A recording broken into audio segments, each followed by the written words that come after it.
Acts chapter 23 verse 1. Then Paul, looking earnestly at the council, said, Men and brethren, I have lived in all good conscience before God until this day. And the high priest Ananias commanded those who stood by him to strike him on the mouth. Then Paul said to him, God will strike you, you whitewashed wall. For you sit to judge me according to the law, and do you command me to be struck contrary to the law? And those who stood by said, Do you revile God's high priest? Then Paul said, I did not know, brethren, that he was the high priest, for it is written, You shall not speak evil of a ruler of your people. But when Paul perceived that one part were Sadducees and the other Pharisees, he cried out in the council, Men and brethren, I am a Pharisee, the son of a Pharisee.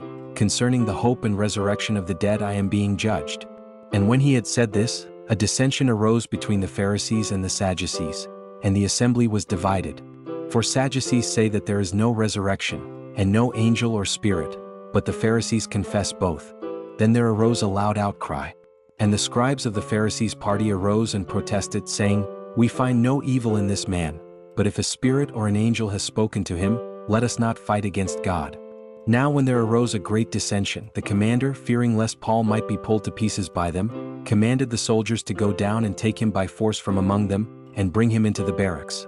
But the following night the Lord stood by him and said, Be of good cheer, Paul, for as you have testified for me in Jerusalem, so you must also bear witness at Rome. And when it was day, some of the Jews banded together and bound themselves under an oath, saying that they would neither eat nor drink till they had killed Paul.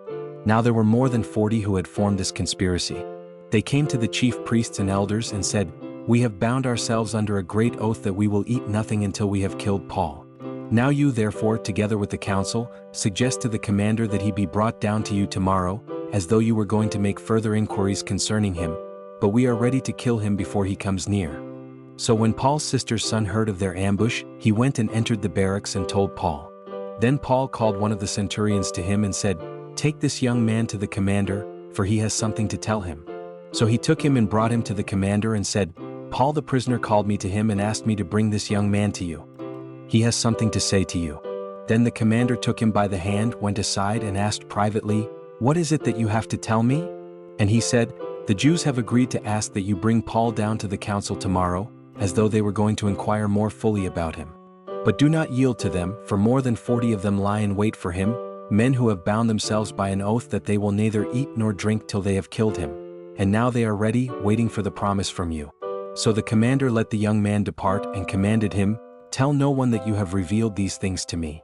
And he called for 2 centurions, saying, Prepare 200 soldiers, 70 horsemen, and 200 spearmen to go to Caesarea at the 3rd hour of the night. And provide mounts to set Paul on, and bring him safely to Felix the governor. He wrote a letter in the following manner. Claudius Lysias, to the most excellent governor Felix, greetings. This man was seized by the Jews and was about to be killed by them. Coming with the troops I rescued him, having learned that he was a Roman. And when I wanted to know the reason they accused him, I brought him before their council. I found out that he was accused concerning questions of their law, but had nothing charged against him deserving of death or chains. And when it was told me that the Jews lay in wait for the man, I sent him immediately to you, and also commanded his accusers to state before you the charges against him. Farewell. Then the soldiers, as they were commanded, took Paul and brought him by night to Antipatris.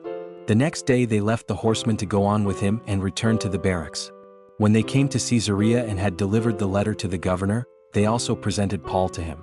And when the governor had read it, he asked what province he was from. And when he understood that he was from Cilicia, he said, I will hear you when your accusers also have come. And he commanded him to be kept in Herod's praetorium.